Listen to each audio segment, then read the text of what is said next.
Welcome back. As we promised, we are going to discuss the participation of Her Excellency Dr. Yasmin Fuad, Minister of Environment, in the meetings held on the sidelines of her participation in the preliminary part of the COP29 in Baku, Azerbaijan. To shed more light on her participation and on the most important topics which are going to be discussed during this year's conference, we are very much delighted to have with us via phone Dr. Magdy Allam, advisor to the Global Climate Program and the Environment Facility. Thank you very much for being with us, Dr. Allam, and a very good morning. Morning, you're welcome.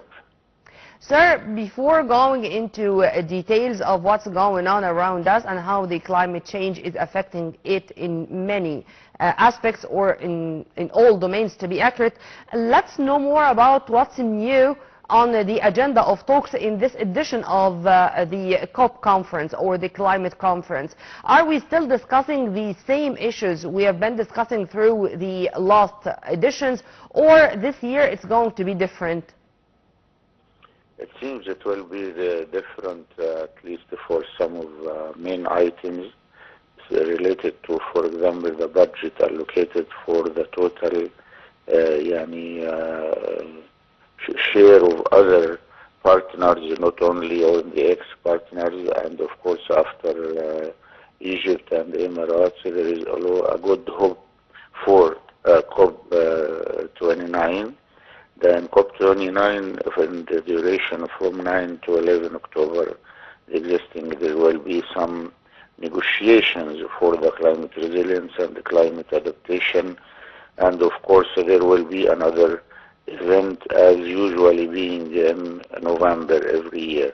Yeah. So Dr. Yasmin Fuad actually had a speech especially for the session that Egypt already supporting all the efforts, of course, to the presidency of the COP29 and the opportunities available for some of the partners that will share in more of the sub-items, especially for the extreme and allocating issues on the agenda of some new items, especially for the complete share of the support for the new successful conference will, of course, be shared by all the countries, not only the industrial countries, which are more. Yeah, this is it, sir. She said, she expressed keenness to find ways to have this balance between the requirements or the needs of developing and the developed countries, and not to let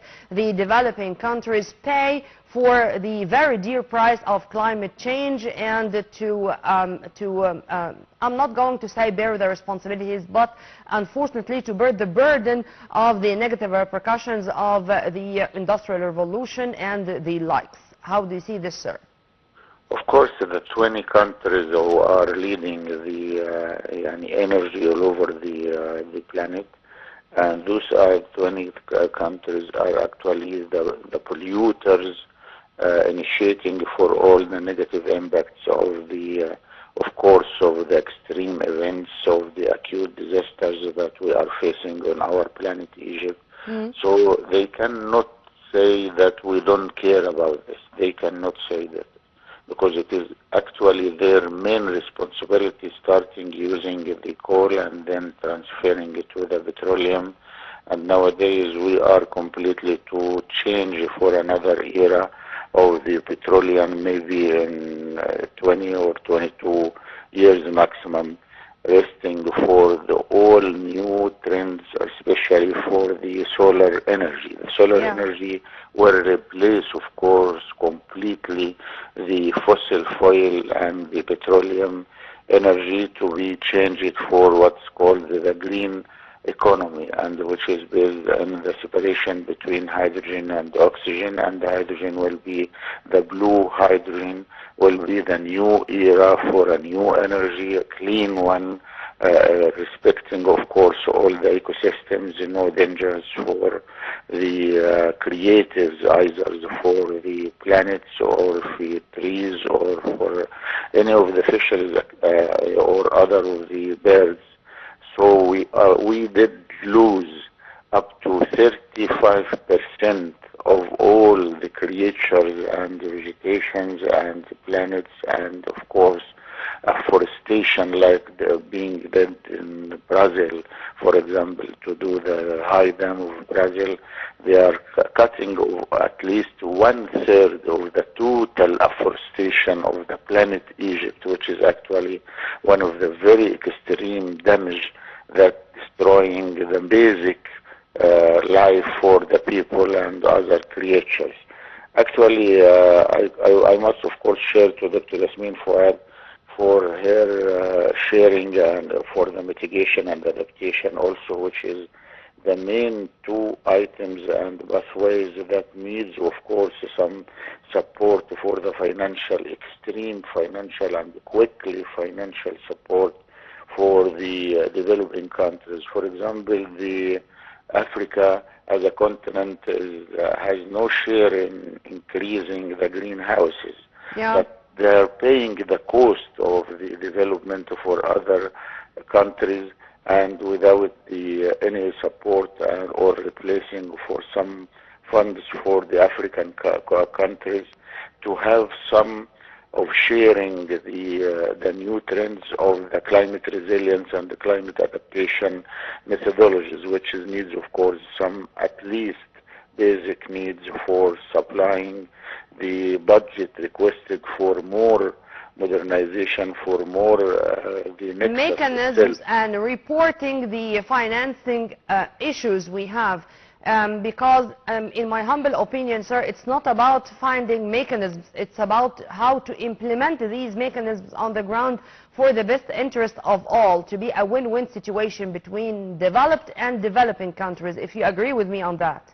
Of course, completely agree with you, and actually this is the main responsibility of the mega corporates, of the companies of petroleum and other sources of energies, and all of the building and all of the highways and the ways to have more destruction in some areas and more completion for another essential items to go to with the new trends of buildings, and that we can have green buildings, and we cannot of course going to have this a lot of millions of machines of freezing, which is of course consuming a lot of energy, and this energy of course increasing the greenhouse gases, and GHG greenhouse gases is actually destroying the lifestyles of the creatures, and of course the human beings themselves are so affected by diseases, in addition to some of the extreme viruses which is coming actually because of the misusing of the dealing with the diseases, and this disease is actually affecting more children syndromes, and children also maybe out of their basic needs of supplies for the lifestyle of those is up to 28%. 28% of the total human beings are actually died because of the maybe extreme events of solar energy, or extreme events of storms, or extreme events of the coasts, as we see in Mediterranean Sea. There is erosion, and for example the state of Egypt applying up to $750 million to keep the delta going well with all of the water resources, and of course to the cultivation of the delta. The delta is actually one of the... And if you permit me, sir, it's not only Egypt. I think when we hear about Milton hurricane in the United States, for example, and before Milton it was Helen hurricane, and many of the scientists are saying that these hurricanes and typhoons, for example, which also were smashing whole villages and whole cities across the world, are because of the climate change issues. So it's not a luxury anymore to deal with it seriously, to make sure that we are not going to lose more lives.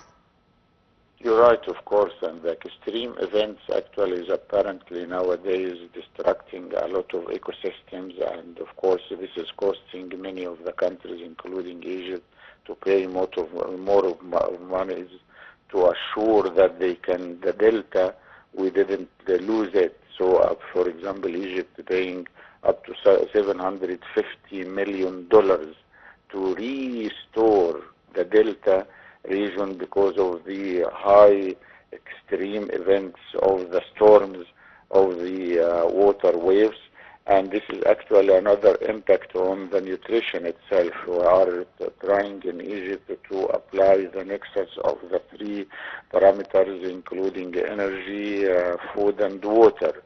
And nowadays, even in the water itself, there is some conflict.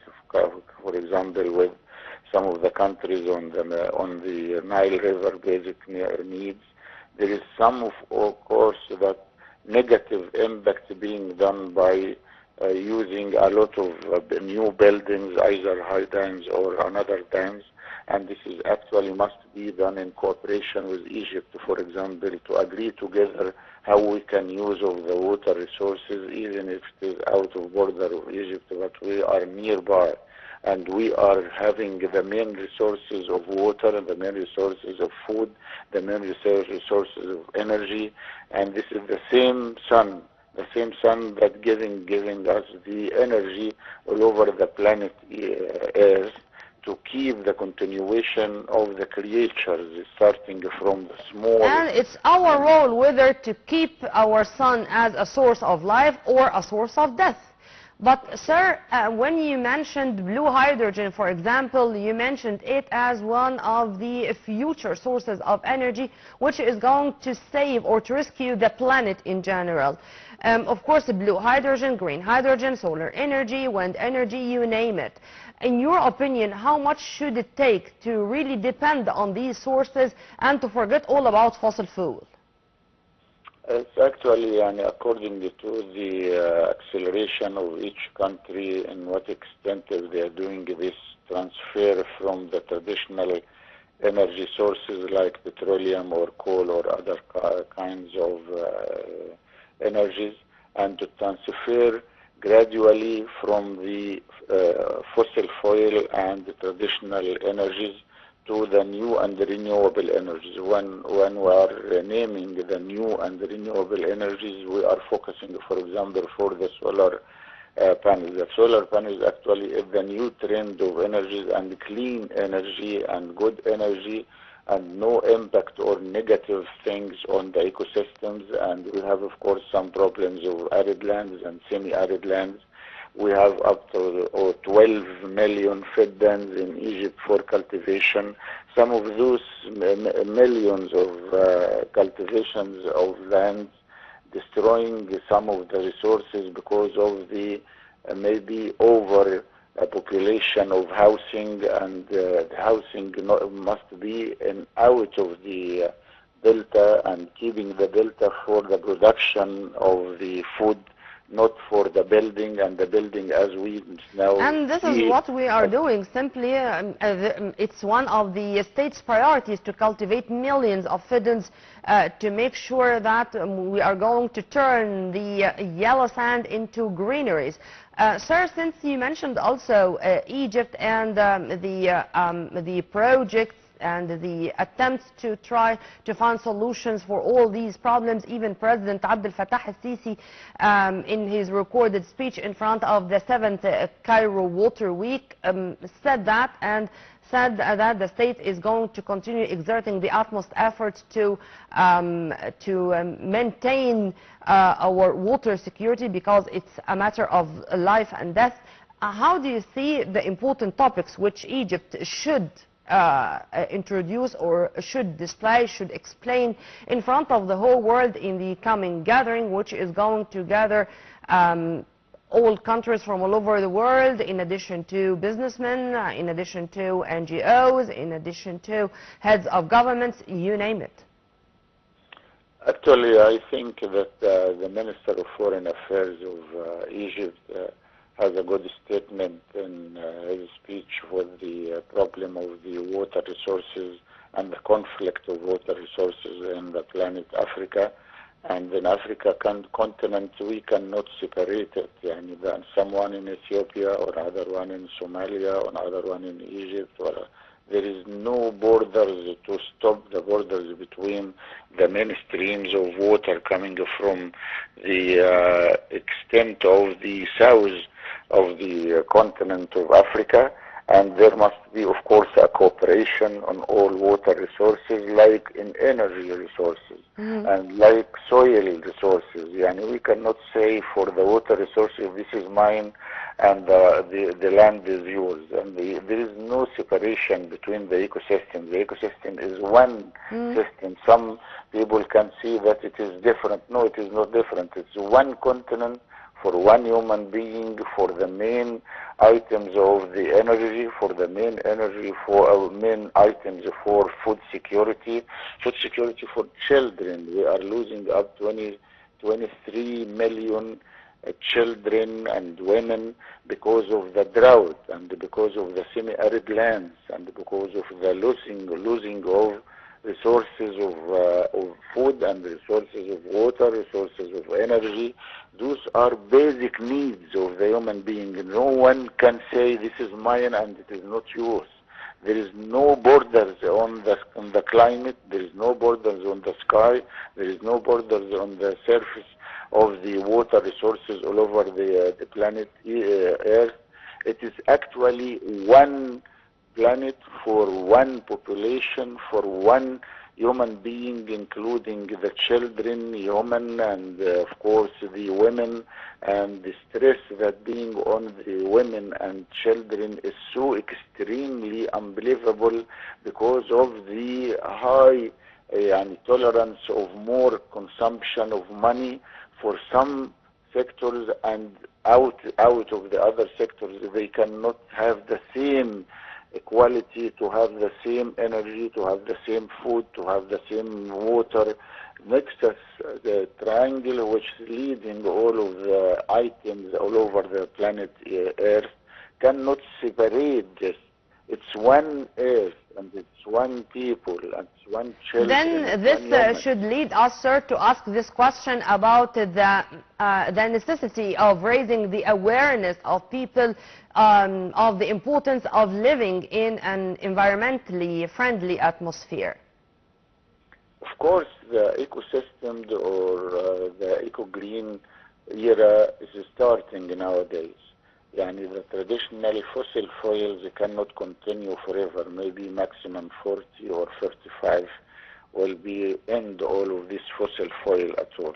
And there will be the new and the renewable energy replacing this kind of energy, and which is actually changing completely the existing era to another era of new and renewable energy sources nowadays. And we have, for example, with the Ministry of Agriculture, up to 35 PV units using solar panels. The solar panels is replacing all the traditional systems of using fossil fuels or even benzene or diesel to have, for example, the irrigation systems for the farmers of Egypt. Nowadays, we are just 2 days ago, we were in 30 villages in between Edfu and Komombo, which is actually one of the so far era. You cannot imagine how the farmers they're using this technology so easy. And the young people, and inshallah it's going to be generalized all over Egypt, and our people are very smart, and I think inshallah this technology is not going to take time to be absorbed by them, and they are going, as you've kindly mentioned, use it that easily in all domains. Well, Dr. Magdy Allam, advisor to the Global Climate Program and the Environment Facility, thank you very much for your input, sir, and have a very good day. Well, right after the short break, we are going to turn back with more, so stay tuned.